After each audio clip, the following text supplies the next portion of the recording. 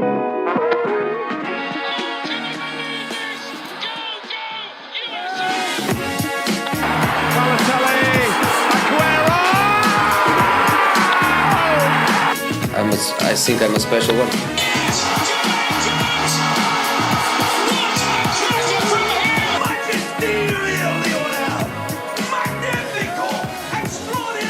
What are we doing? What are we doing?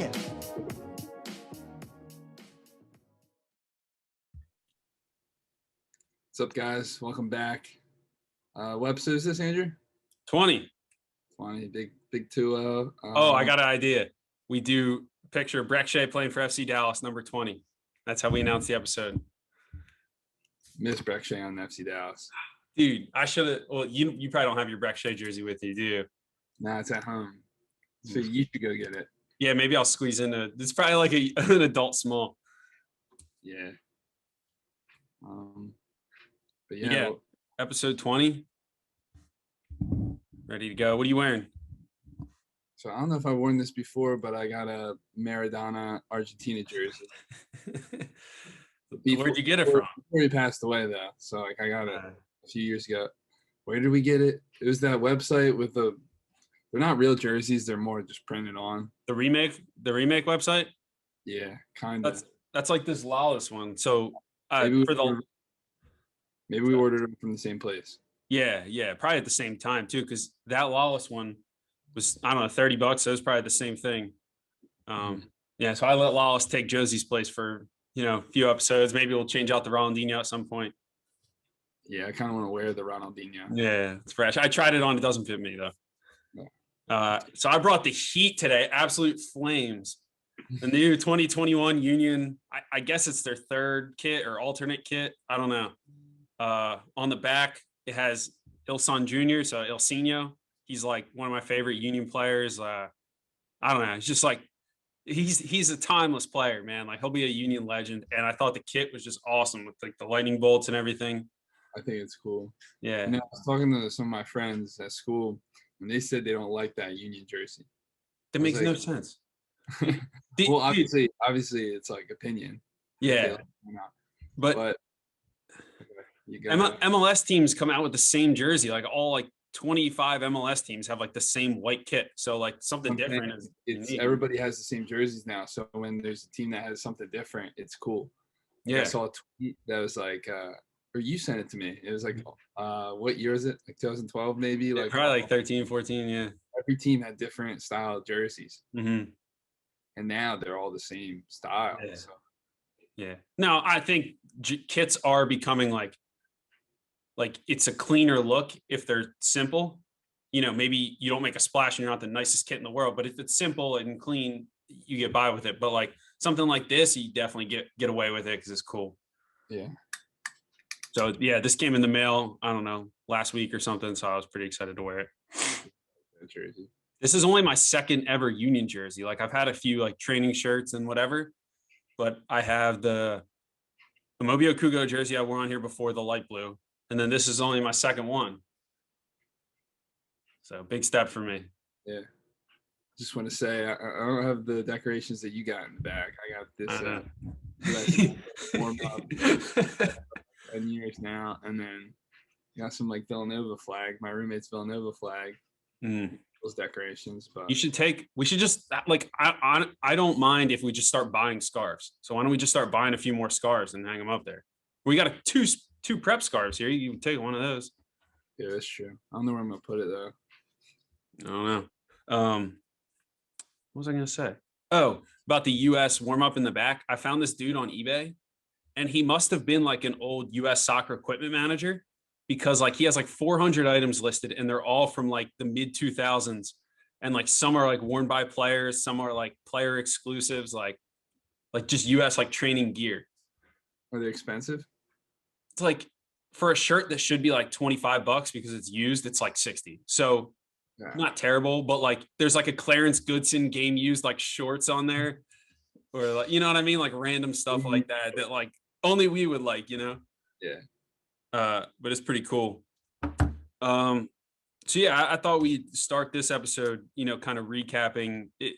the Alexi Lawless podcast. We published it, I don't know, 2-3 weeks ago. So yeah, we haven't done one in a few weeks, but I don't know. I thought that episode was awesome.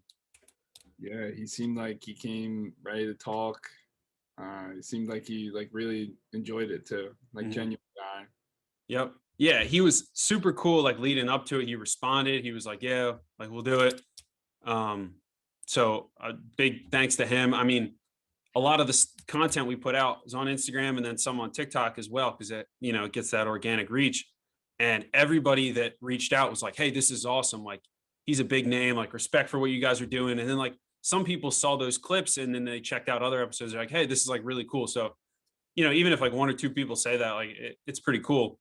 And the fact that I think maybe Alexi came on here and he didn't quite know what we were going to talk about, right? Maybe he thought we were just like a MLS bro podcast and we just kind of talked about pro soccer, but like we came with other topics and our other podcasts are like interesting topics. You know what I mean?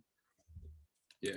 They're not just basic stuff. So I think he was kind of impressed with that. And I thought he opened up like a lot. Like he talked about his rant in 2017 about the World Cup qualifying. He talked about, like his playing days, and like he talked about a lot of stuff, which I've never heard before.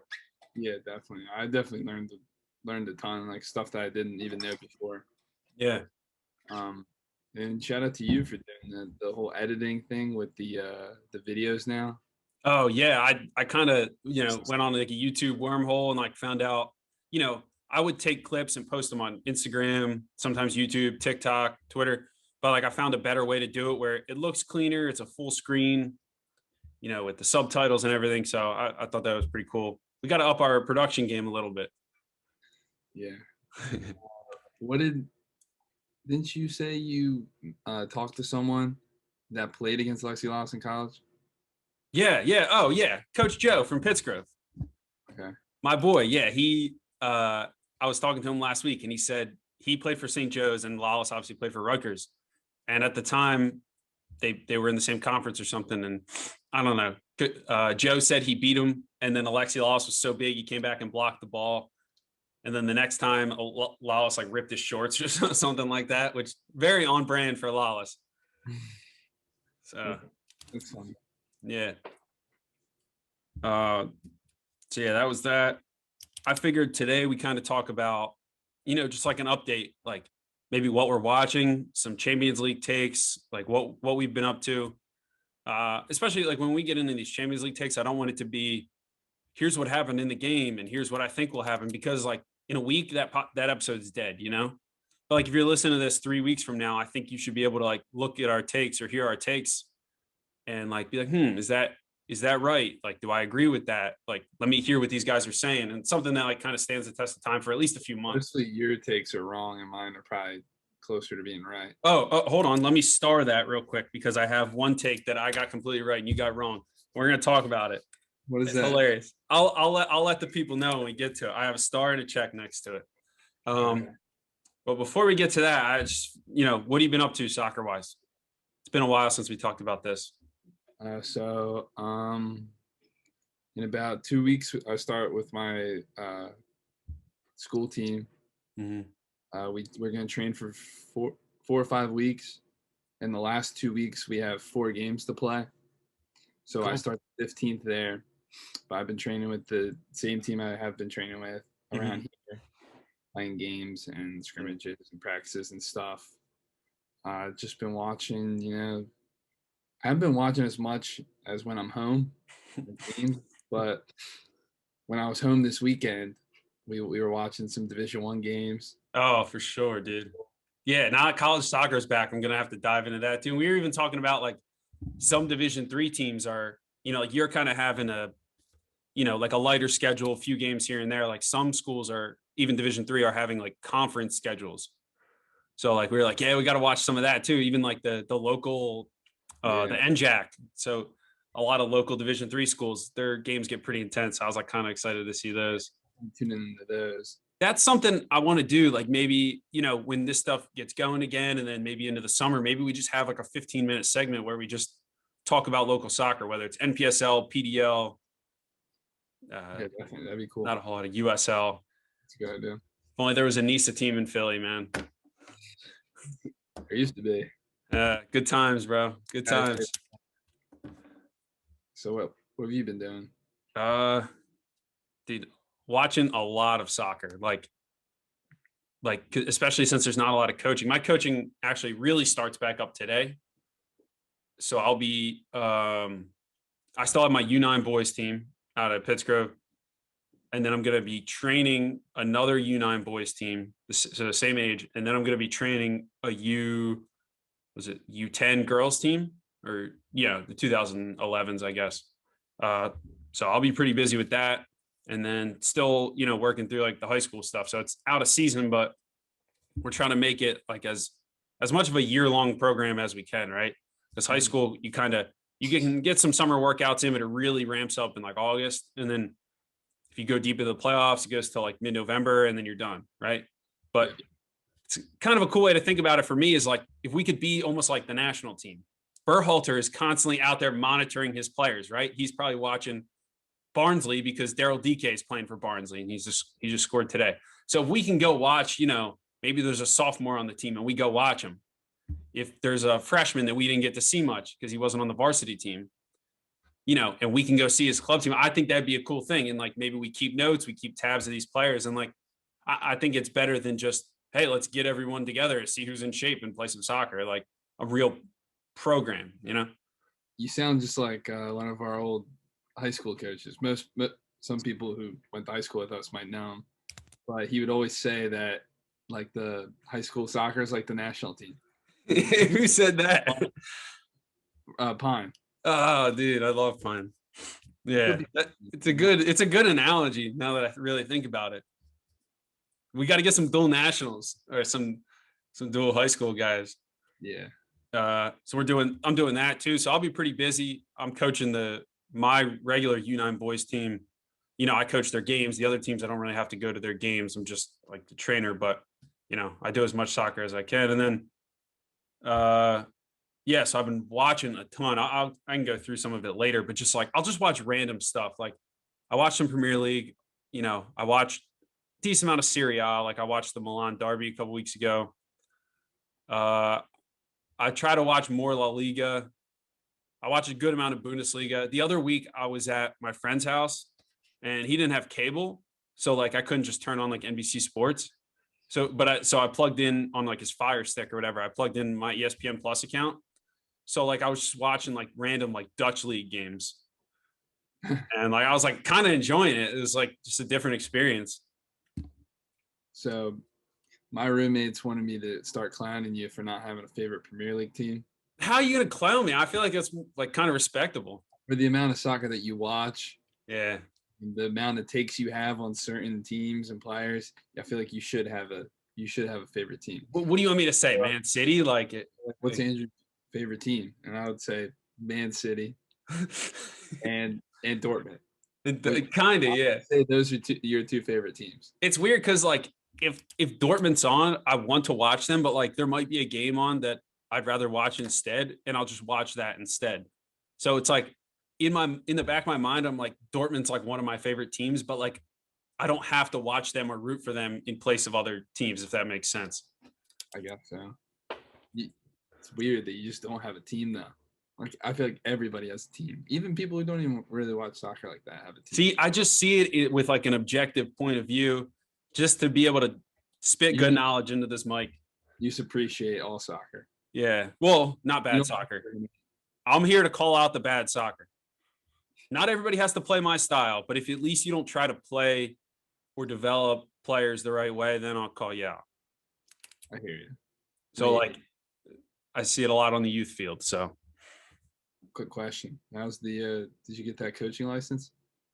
Yeah, I was actually going to talk about that. So me and a few other coaches from the prep, we went and did our grassroots courses for US soccer. So I've done like New Jersey youth soccer license just to be able to like stand on the sidelines for games. But we figured, want to go for the D license. So to do that, you had to go get your grassroots courses first. So we went and did an 11v11 course and a 7v7 course. So we did that first week of February. So that was pretty good. And then I did an online course. So now I'm signed up for my D license that starts end of March. It runs, 16 weeks or something. It's actually a lot of work. every Monday night, and then like one in person. So as we're going through that, like maybe, we spend like one episode a month or every other month, like kind of talk about my experiences.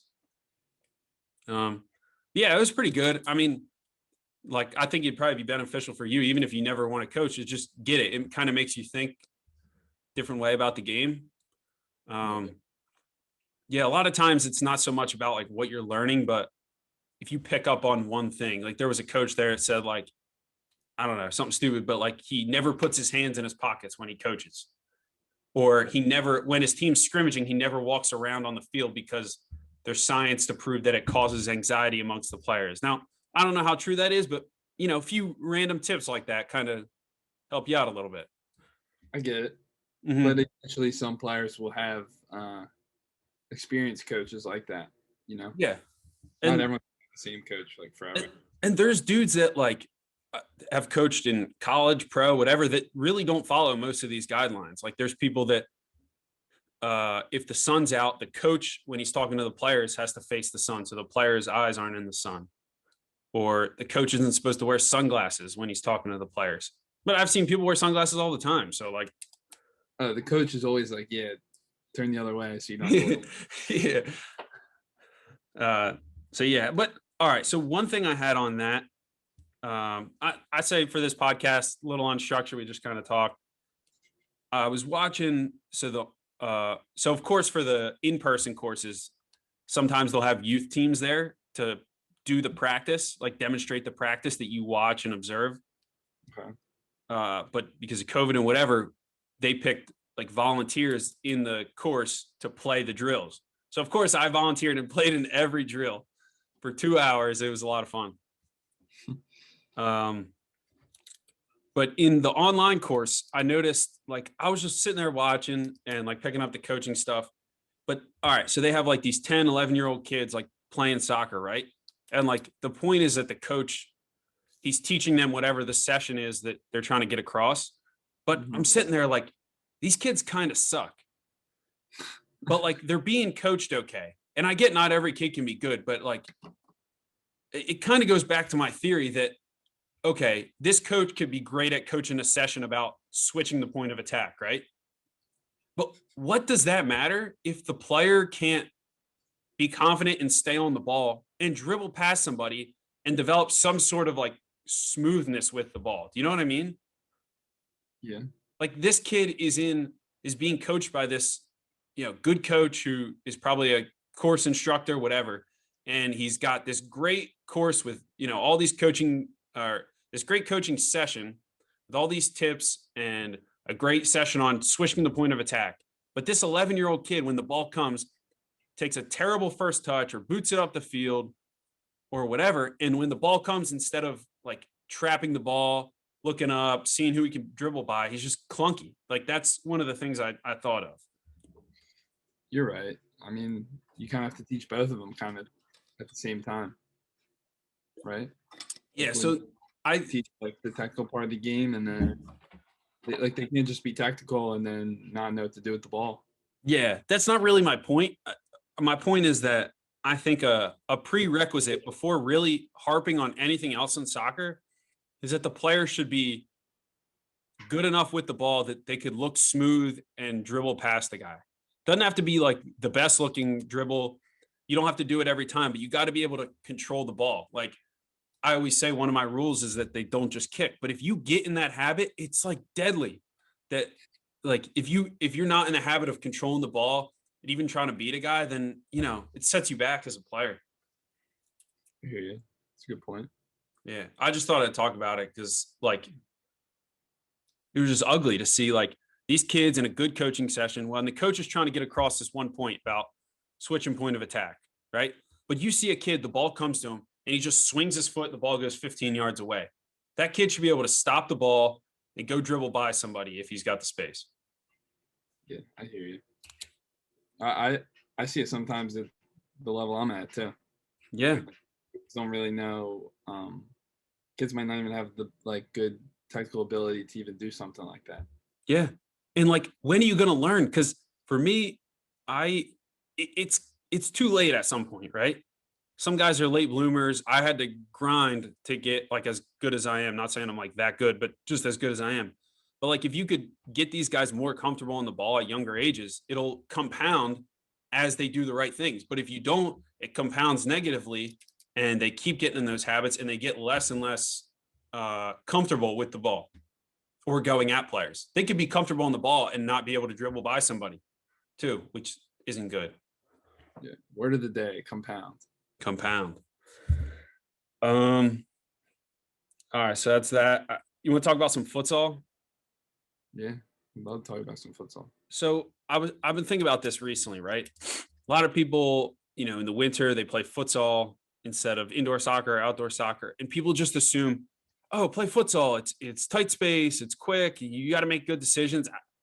I think it's very overrated. Now, if me and you go play futsal, I think we're going to improve. Like if we play it enough. But just throwing a bunch of 10 to 15-year-old kids in a futsal game doesn't help them improve. It's better than nothing, but that's because we just sit around. We don't play enough pickup soccer or like free play. I think like it's a bad substitute for what pickup fun soccer should be. Do you know what I mean? I kind of get what you mean, Mhm. but I think it will benefit anybody. It's just a different style of the game, since it's smaller. Okay. I feel like you just gotta tell the kids maybe use the bottom of their foot more. Like I was talking to my roommate, and he was like, he's Uruguayan, and, like people in America, as if like he's American. He lived in America, but he was like people in America don't use the bottom of their foot enough. So if a young kid can figure out like that, if he uses the bottom of his foot more, it could be beneficial in tight situations.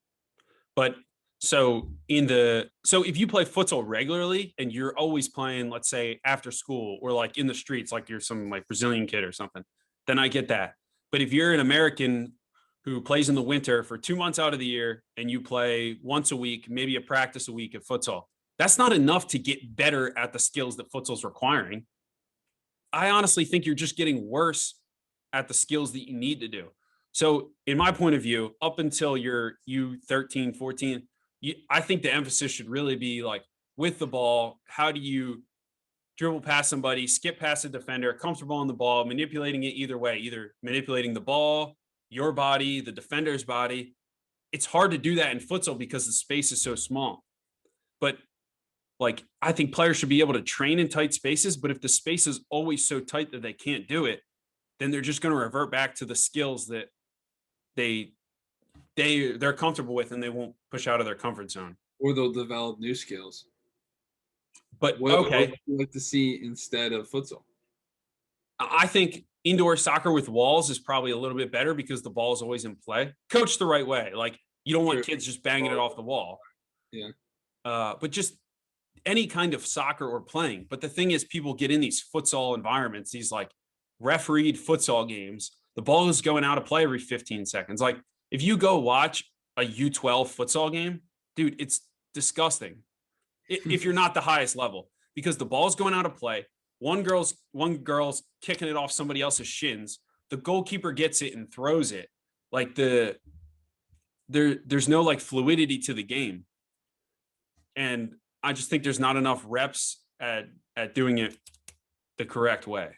Okay, I see what you mean about the whole tactical part of the game. Yeah. There's still skills to learn, but I feel like movement and being able to like create like how many people are on a futsal court? I think 4. It might be 4 or 5. 4 and a goalie. Like being able to create like space for yourself. Yeah. Or create passing options, triangles. I don't know. Triangles, classic. But yeah, all right. I feel like futsal, a lot of futsal is all about like where you are, like when you're not on the ball, where you are. Okay, but can you do that in a indoor setting or just like an outdoor like soccer game? Yeah. It's futsal isn't teaching you anything different than a smaller space soccer setting is, but it's easier to adapt to the player's level like in just a regular small sided game. we live in New Jersey, so we can't play outdoor all year round because it might be too cold.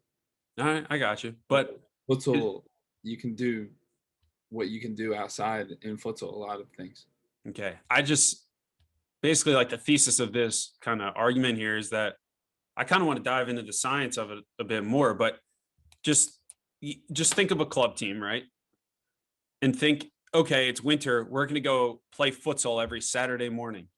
Do you think those players are getting anything out of playing futsal 8 times a year with a referee and the ball going out and goals being counted? No, it's just better than nothing, but it's still worse than like pickup soccer or just free play. Because play. It doesn't mean anything. There's a bunch of random rules. Like, it's to keep the players playing during the winter. Are they playing though? Yeah. I'm saying there's a difference between putting on a uniform and being in a futsal game and playing. Like, to me, playing is players on the ball, going by each other, like with some space. Like, I'm not saying training should be super big. Like, you can make it tighter to develop their skills, but I don't think there's enough reps and like openness in a futsal game to get players what you want to do. I'm thinking of me as a player, right? So our club team, we played indoor, whatever. We got to like 8th grade and we played futsal. Everyone's like, oh yeah, we graduated from indoor. We're playing futsal now. It requires so much more foot skill. Okay. I was like kind of fat, not in great shape, not a great player. Like, I could settle a ball and pass a ball, but I wasn't dribbling by anybody. I didn't have any kind of skills to separate from my defender. And we played 2 winters in a row. And I was terrible at futsal. But nobody helped me get better at futsal because it just wasn't enough. If I played futsal every day, maybe I would have gotten better. But the fact is, I would get the ball, maybe play the first pass I see, or maybe try to play the first pass I see, but it was so tight that there's just people were just blocking my passes left and right. If I took too long on the ball, I would just lose the ball. But it didn't force me to play quicker because there was nothing there to play. You know what I mean? Mm-hmm. I almost got in bad habits of trying to turn my back to shield the ball because I didn't know what to do. So maybe there are players that are quick learners that could adapt to things so quickly. But if you don't put the players in that situation enough, meaning futsal more than twice a week, then I think players will just keep reverting back to their same bad habits and try to find ways to cover up the bad habits and the mistakes rather than learning to adapt their game. Especially not with the right coaching. Now, there's probably guys out there that could really coach the game of futsal and help it translate to real soccer. So, yeah, well, there's definitely stuff to learn from futsal. Like, obviously, it gets you running too. Yeah, and I was talking to Ling, my boy, and he was saying how good he was at futsal, and I could see those skills, how his skill set was designed for futsal. He's really good in tight spaces, like he's really instinctive dribbler. But if you're not, you're left behind in futsal. You don't develop those skills in futsal. They just come out in futsal. What? Ling's good in tight spaces? Yeah, dude. So this guy in college, he played center back, but like could randomly, without thinking about it, could just go on these like crazy, like 25-yard dribbles, like through like defenders. Like, it was just very instinctive. So he had that skill set in him. I don't think futsal developed it. I think he just had it. He had that it factor. Dude, what the U.S. men's national team is craving for, Ling had it. We always said he should be playing for like the Baltimore Blast or something. He just misses calling. Yeah, this would be a fun like debate to get other people to weigh in on and give their experiences with futsal. Okay, futsal, is that similar to like your indoor total turf league? Are you playing? It's like indoor without a bounce. It's bigger, but I think the indoor, yeah, I've actually been playing in a 77 men's league at Total Turf. So it's, small field, whatever. It's very similar to the game. Now with grown adults, it's a little harder, but it's similar. But the ball goes out and you play kick-ins, right? So you could design it where every time the ball goes out, you put it down and you just pass it in and play. But it gets ugly when teams are trying to long ball it into the box or whatever. But in theory, you get more playing out of that because there's more space, but it's still tight enough where you can't just kick it and run or punt it or, I like that better.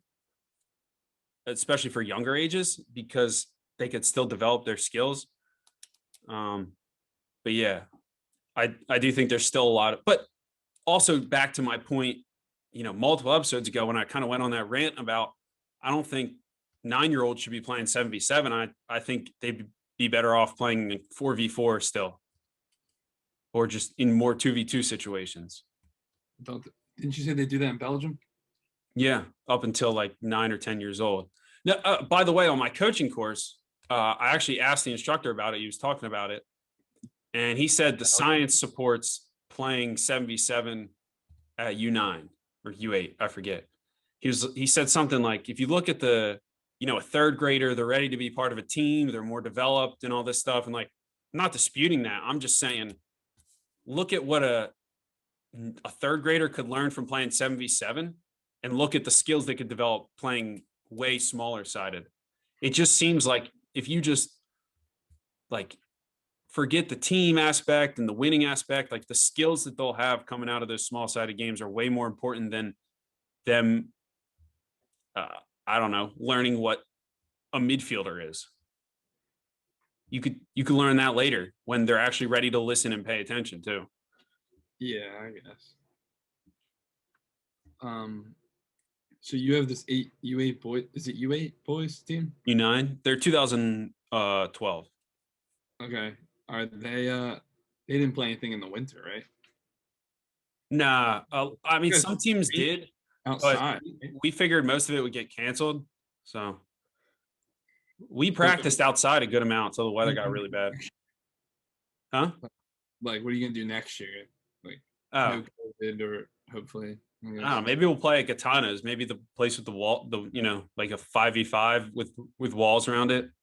I don't know. I don't. You would send them to that over futsal or anything else? Oh, over futsal for sure. My guys aren't good enough for futsal. I just spent 10 minutes kind of bashing futsal a little bit. I was just clarifying. All right. But yeah, I mean, it's the same thing, whether we play that or 7v7 at Total Turf. It's the same thing that, like, I just want them to dribble, like get comfortable dribbling, maybe passing with a partner, going 2v1 or 2v2, not kicking it off the walls and playing for second balls, that kind of stuff. Getting 2v1 situations. Playing numbers up. Yeah. All right. Is that it for futsal? Yeah, if you've done your rant on. All right. Here's another rant I have. Fun soccer games to play is futsal. I love playing futsal, but that's also because I'm better now. You can start playing. Early in the episode, we talked about one of my hot takes that was right and you were wrong. So a couple of years ago, me and Chad started debating who was better, Tadic, what's his first name, Dusan Tadic, or Ross Barkley. So in that span of time, Dusan Tadic went from a Premier League killer. He would whip in balls from anywhere. Left Southampton, went to Ajax. He's been playing like a 9, false 9 kind of thing for Ajax. Led them to the Champions League semifinal. Almost could have made the final on a great team. While Ross Barkley went from pretty good seasons at Everton, rode the bench for a couple of years at Chelsea, and is now back with Villa. Yeah, he's like a spot starter every once in a while. So I think I pretty comfortably won this debate. See, one guy's still in the Premier League. The other guy is not. There's a reason why. One guy will never sniff the Champions League. The other guy almost made the final. Who did Tadic play for? Southampton. And that Southampton team was good. Van Dijk, Mane. So Barkley stayed in the Premier League. Tadic went to a league which is known for being good for attacking players. Lots of goals, like padding stats. He's still just a better player, though. Is the Champions League good for padding stats too? Barkley, and Barkley's a good player. Like a few times in Chelsea last year, he had some good. He had like some good games. I don't know, man. And he's only on loan, I think. It's gonna be a no for me. I think he's on loan. I don't know. I would like to hear. Maybe we'll put up a poll on Instagram or TikTok or something. We had this argument when Barkley was still on Everton now. Yeah, and Tadic was better then too. Tadic transformed himself from a winger to a 9 as well. Wow.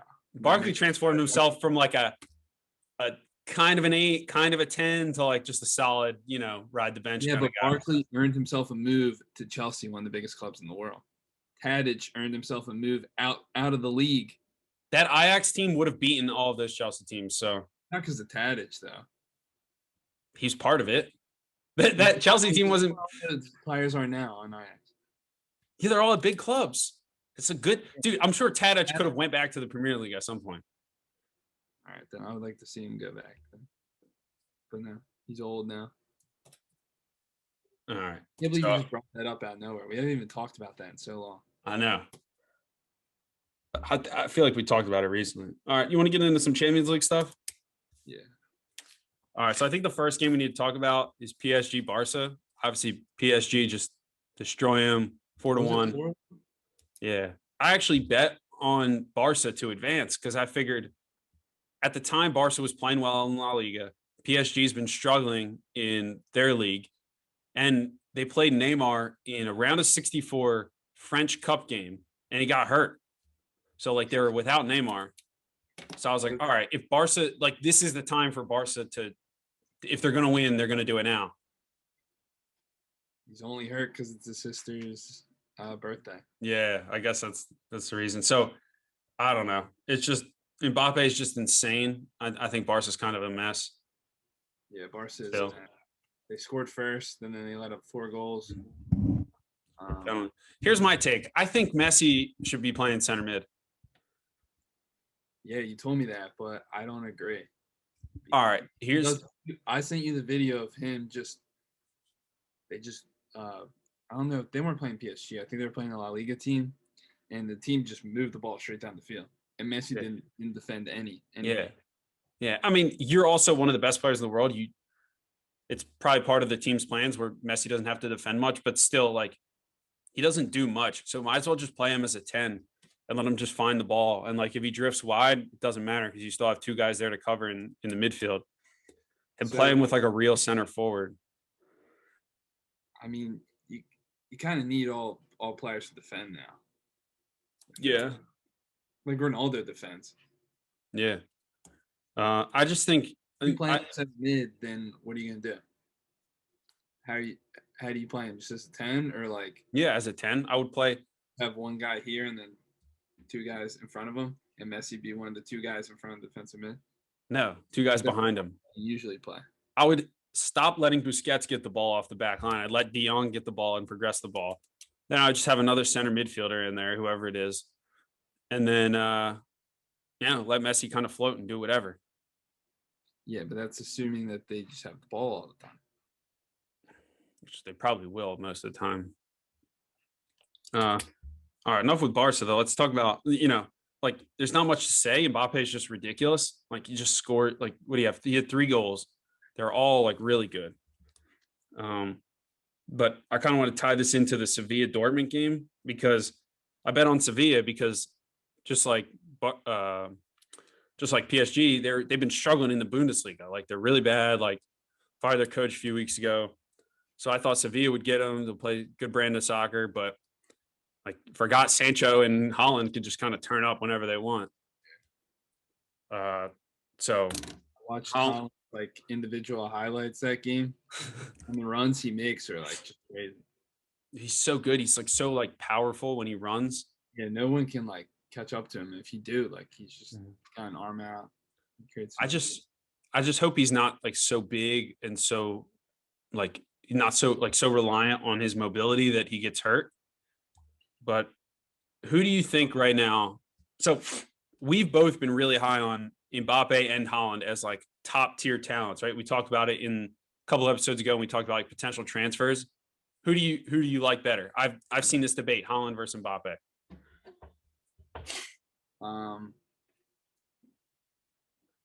Honestly, could be Haaland. I think Haaland could be better than Mbappe. That's bold. But Mbappe's got like so much more skill. Mm-hmm.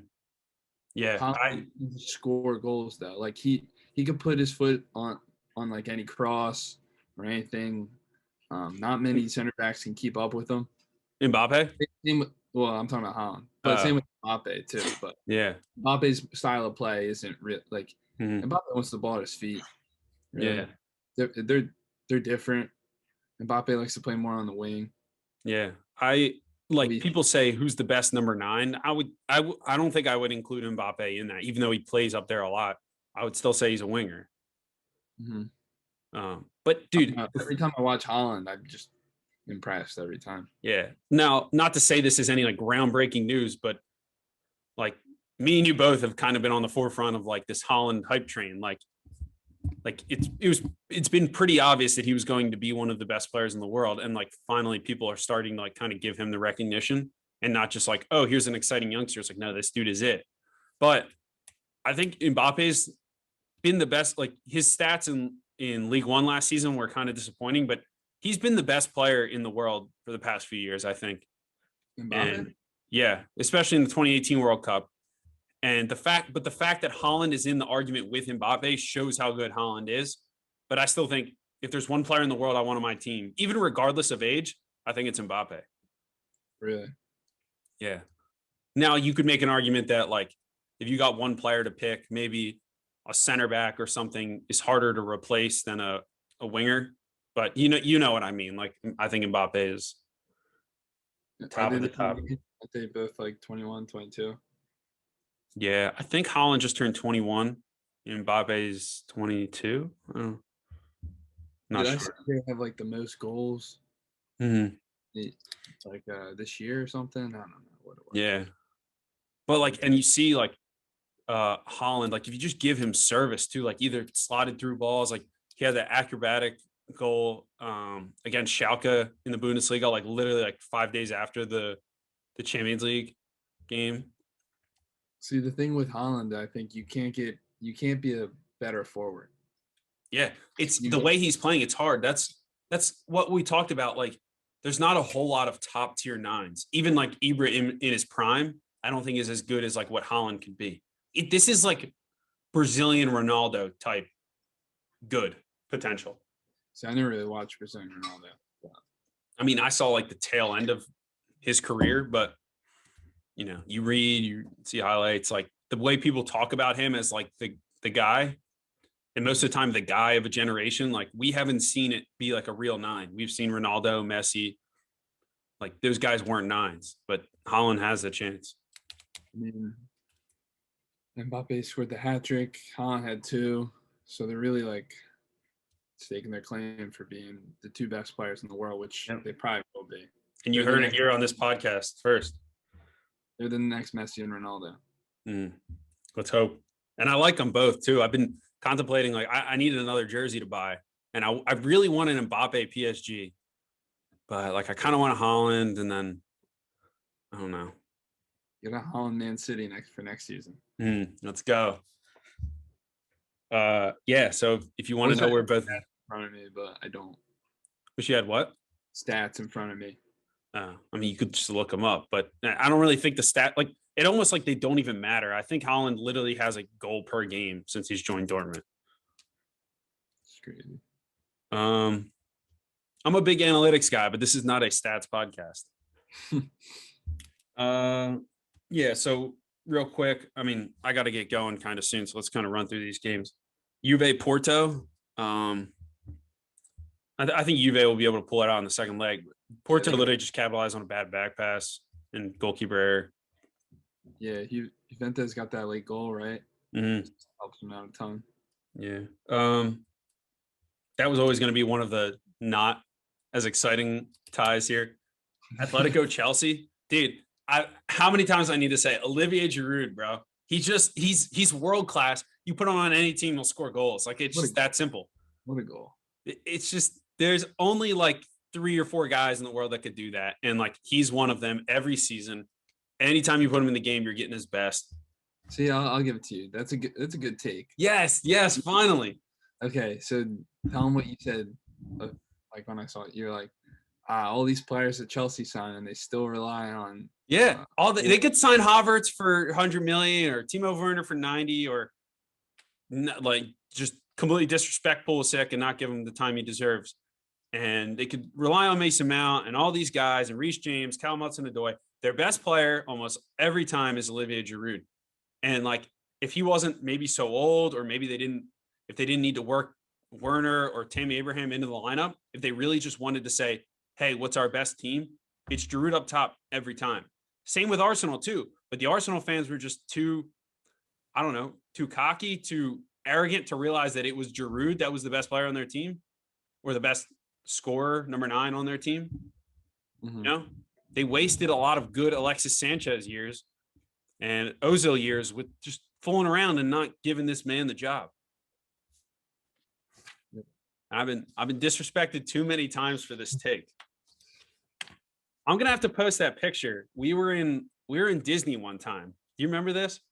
You remember this picture? There was like a poster outside of a soccer store, and it was just Giroud.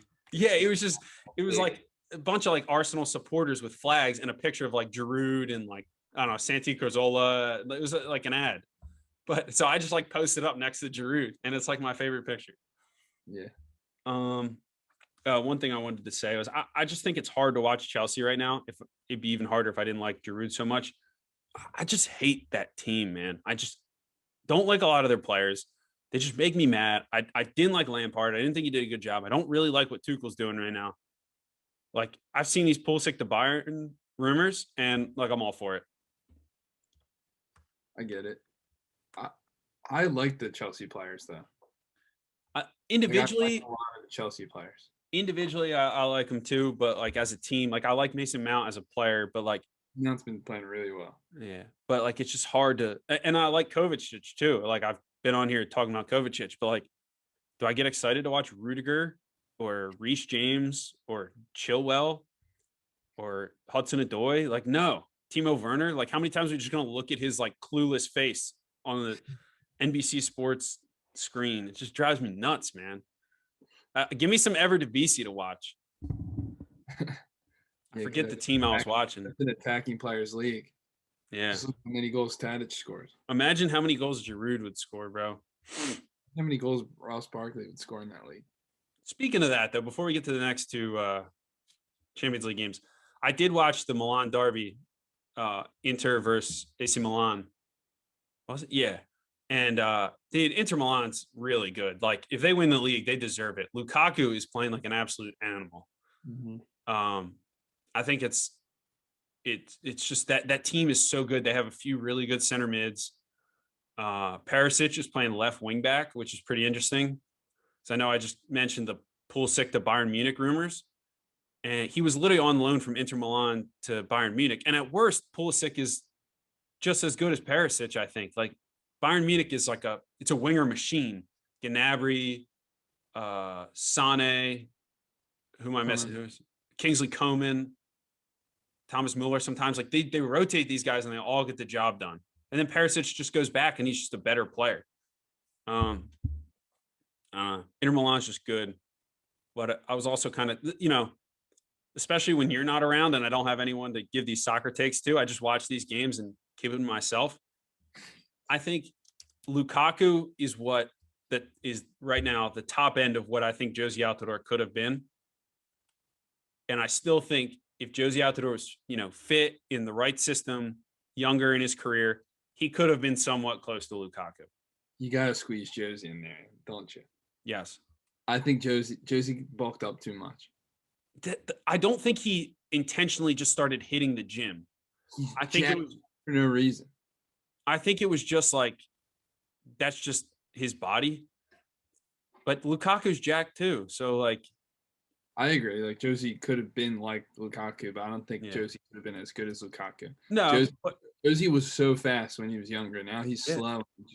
I don't think he's that slow. His hold up's still good. But either way, I think if Josie would have went from, his terrible situation somewhere like Hull City or Sunderland and was just in a free attacking team in a big league, he would have done better. I always thought pretty easy to say, but if you swap Benzema and Josie could have scored goals for those Real Madrid teams. You put any decent forward in a freely attacking team, I'm sure they'll do decent. I would. You want to run through these last couple games real quick? I got to get going. I got practice. Yep. Real Madrid, Atalanta. I thought it was, this was the time for Atalanta to go at him, right? At home, no Benzema, no Hazard. No Ramos. I don't think I'm missing anybody else. And I think the refs just ruined the game with a terrible red card given to Atalanta. But I saw that Mendy scored. Yeah, late. he's out of all the goals to give up. Where was the game? It was at Atalanta. Oh, okay. It's literally a short corner, and he puts it on his right foot and curls it in. Like, what? He's left-footed. Yeah. Red card. Do you remember? I forget. I don't know. But it was funny. I've talked about him before. Mauricio, who I work with, he's Italian. He's a Juventus fan, but he also kind of roots for Atalanta because they're like good story Italian team. Mm-hmm. He's like, if that's a red card, then I'm French. And like, the Italians and the French kind of have some beef. So I thought that was pretty funny.